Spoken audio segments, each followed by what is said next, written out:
I to je jedan primjer, evo i osvešćanje, danas će biti ovog svetog hrama ovdje u Višegradu, jedne replike Dečana i tako dalje, tako da su oni u Moskvi, kozaci, sakupili su dobrovoljne priloge svih građana Rusije da se nabavi jedna ikona koja je sada priložena u hramu i to je Port Arturovska ikona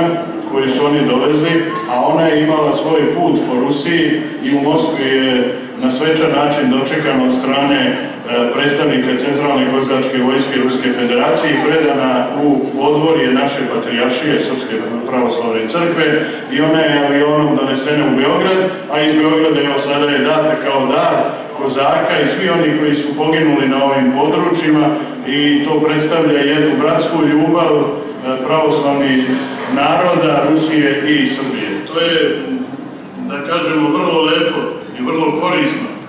Tako da smo mi svi zadivljeni ovim što vidimo ovde i to je jedan izraz očuvanja svoje vlastite kulture, svoje vlastite tradicije i na korist celog ovog naroda, ovde i ne samo naroda Višegrada, nego cele Republike Srpske, a ja bih rekao i šire.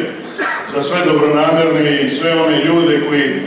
vole lepotu, estetiku pre svega i tako dalje, i to je još jedan od primjera gdje ljudi treba da se sakupljaju i da šire ljubav prvo među sobom, jednu toleranciju i da uživaju svim ovim lepotama koje se ovdje nude.